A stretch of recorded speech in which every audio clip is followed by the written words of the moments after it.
friend of mine, and he's just as much into cars as I am. I think it gives a good level of, your own personalization to something. You're always looking to like dress yourself, wear different articles of clothing to help define you, so why not do it with your car too? As a kid, I went around looking in the cars' windows and parking lots and looking just to see how fast they could go, like, oh, look at this car can go 120 miles an hour in the speedometer, and thinking that was so cool. And growing up, the Fast and the Furious movies came out, Need for Speed came out, and those kind of like build your love for it, and everything starts snowballing to the point where it becomes a passion. From wanting a go-kart as a kid to wanting this type of car when you get your license, and then kind of growing from there. We've made a lot of repairs to this.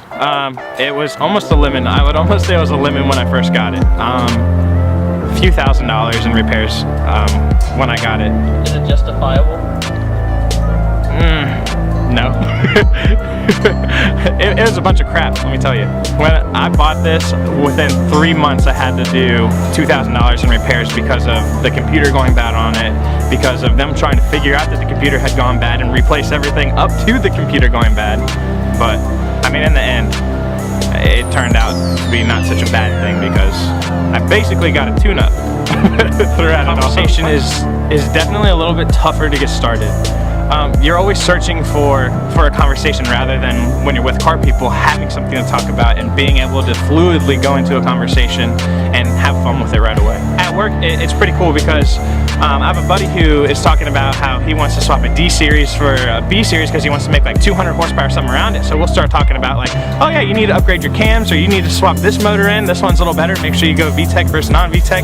And he's like, oh yeah, okay. And then everyone else is just sitting there looking at you like, what are y'all talking about? You guys are crazy. And it's like your own secret language.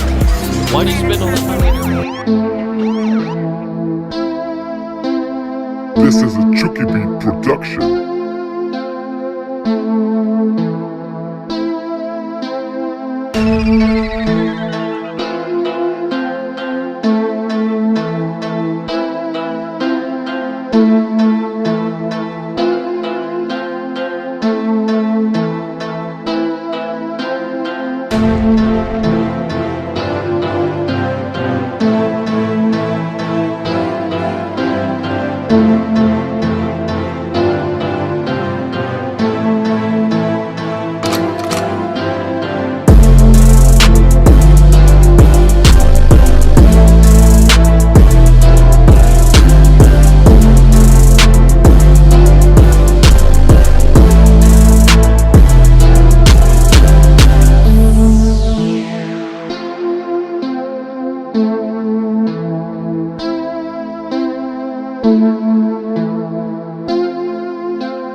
How could we change the car community?